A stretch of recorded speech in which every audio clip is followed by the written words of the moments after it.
Hello everyone, this is Monisha. आप देख रहे हैं सेल्फ लर्निंग। एक्शन रिसर्च एक बहुत महत्वपूर्ण टॉपिक होता है और एक्शन रिसर्च का उपयोग हम करते हैं जब हम लघु शोध यानी कि डिसर्टेशन बनाते हैं। चाहे आप किसी भी सब्जेक्ट में पढ़ रहे हो, अगर आप पीजी के स्टूडेंट होते हो तो आपको डिसर्टेशन बनाना होता है।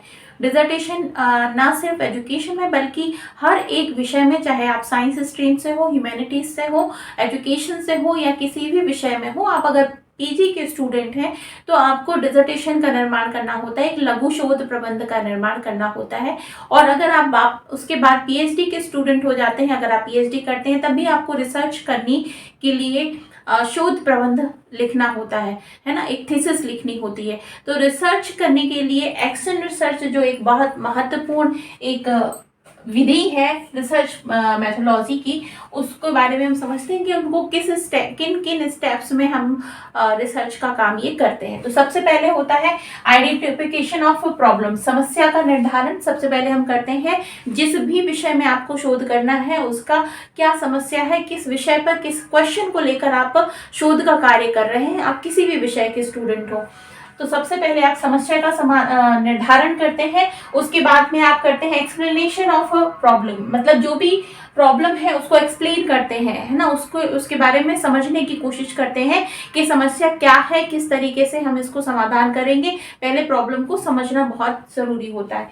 जब आपको समझ में प्रॉब्लम आ जाती है देन आप करते हैं रिव्यू ऑफ लिटरेचर। उस विषय पर उससे पहले अगर कोई शोध हुआ होता है, जैसे मान लेते हैं आपने कोई भी रिसर्च किया है, करने के लिए विषय चुन लिया है, अब उसके पहले भी इस विषय पर अन्य शोध हुए हैं, अन्य रिसर्चेस लिखी गई हैं, थीसिस हुए हैं, तो उनके बारे में आप पढ़ने की कोशिश करते हैं कि उसके बारे में आप समझें। तो उसके लिए आप बहुत डिफरेंट टाइप के जो रिसर्च जर्नल्स होते हैं उसको पढ़ते हैं, पुरानी थीसिस जो होती हैं उनको पढ़ते हैं, रिव्यू निकालते हैं और उसके बाद में अपने जो रिव्यू है उससे आप आइडिया लेते हैं कि आपको आगे की जो प्रोसेस है वो कैसे करनी है।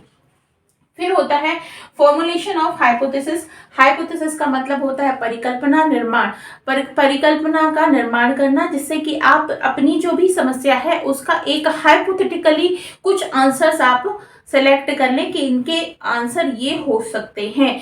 वो आपको मदद मिलती है, रिव्यू जो आप लिटरेचर का करते हैं उससे आपको मदद मिलती है कि आप हाइपोथेसिस का निर्माण किस प्रकार से करें, परिकल्पनाओं का निर्माण किस प्रकार से करें। ठीक है, जब परिकल्पनाओं का निर्माण हो जाता है तब बारी आती है प्रोसेस ऑफ इन्वेस्टिगेशन की। क्योंकि साइंटिफिक प्रोसेस में मैंने आपको पहले भी बताया था, सबसे पहले होती है इन ऑब्जर्वेशन, उसके बाद होता है कंट्रोल वे में इन्वेस्टिगेशन, है ना। तो कंट्रोल वे में इन्वेस्टिगेशन करने के लिए बात वही होती है कि जो भी हम प्रोसेस अपनाएंगे वो पूरी तरह से वैज्ञानिक होनी चाहिए, साइंटिफिक होनी चाहिए। ठीक है, तो प्रोसेस ऑफ इन्वेस्टिगेशन में हम क्या करते हैं, डेटा कलेक्शन करते हैं। डेटा कलेक्शन करने के लिए हमें चुनना पड़ता है पॉपुलेशन को, और पॉपुलेशन के बाद उसको और भी हम ज्यादा सिंपलाइज करते हैं जब हम चुनते हैं इसी में सैंपल, और सैंपल के बाद में जो डेटा हमारा कलेक्शन होता है उस डेटा कलेक्शन का कार्य हम स्टार्ट करते हैं। जब डेटा हमारा कलेक्शन हो जाता है तब हम करते हैं एनालिसिस ऑफ डेटा।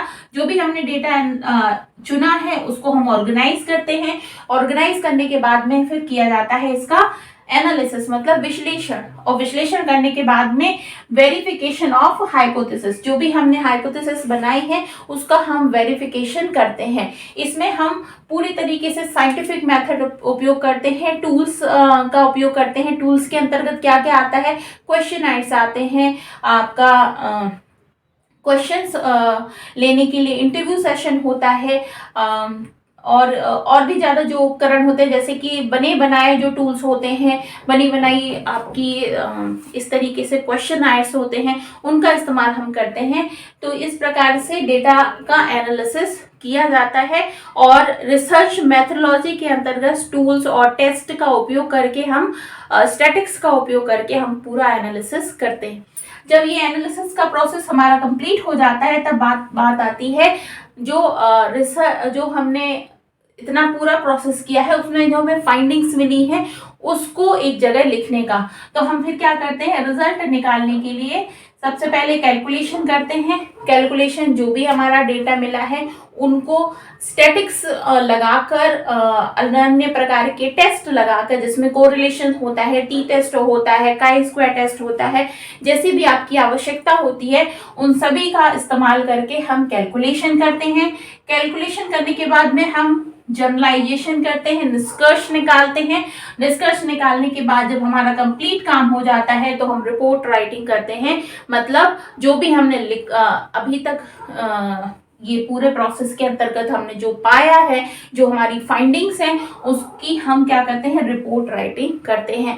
ये सारी कंप्लीट प्रोसेस होने के बाद आपका एक रिसर्च का काम जो है वो कंप्लीट होता है। अब ये हो सकता है कि आपका सैंपल अगर छोटा है, आप लघु शोध कर रहे हैं, डिसर्टेशन कर रहे हैं, तो आपका जो सैंपल है वो बहुत छोटा होता है, 200-250 लोगों का ही सैंपल होता है। लेकिन अगर आप किसी बड़े मुद्दे पर रिसर्च कर रहे हैं तो जो आपका सैंपल होता है वो बड़ा होता है और बड़ी एरिया में आप काम कर रहे होते हैं, तो उस समय पे आपको 1000, 2000, लाख, 2 लाख लोगों का पे भी काम करना होता है। सेम जब साइंस के सब्जेक्ट में हम रिसर्च करते हैं तो हम फिर डेटा कलेक्ट करते हैं।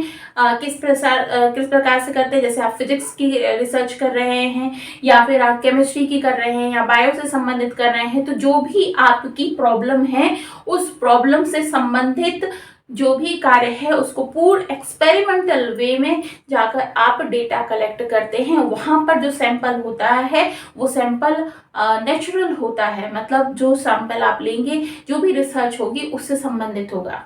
ठीक है, उदाहरण के तौर पे मैं आपको बता दूं, जैसे कि अगर हम किसी भी बायोटेक से संबंधित काम कर रहे हैं, जैसे अगर हम किसी पौधे में कौन कौन से गुण विद्यमान हैं उससे संबंधित, या फिर कौन कौन से औषधीय गुण उसके अंतर्गत होते हैं उस पर बात कर रहे हैं, उस पर रिसर्च कर रहे हैं, तो सबसे पहले हमारी प्रॉब्लम यही होगी कि उस पौधे के जो गुणों की व्याख्या करनी है कि ये पौधा जो है वो किन किन औषधीय गुणों से युक्त है।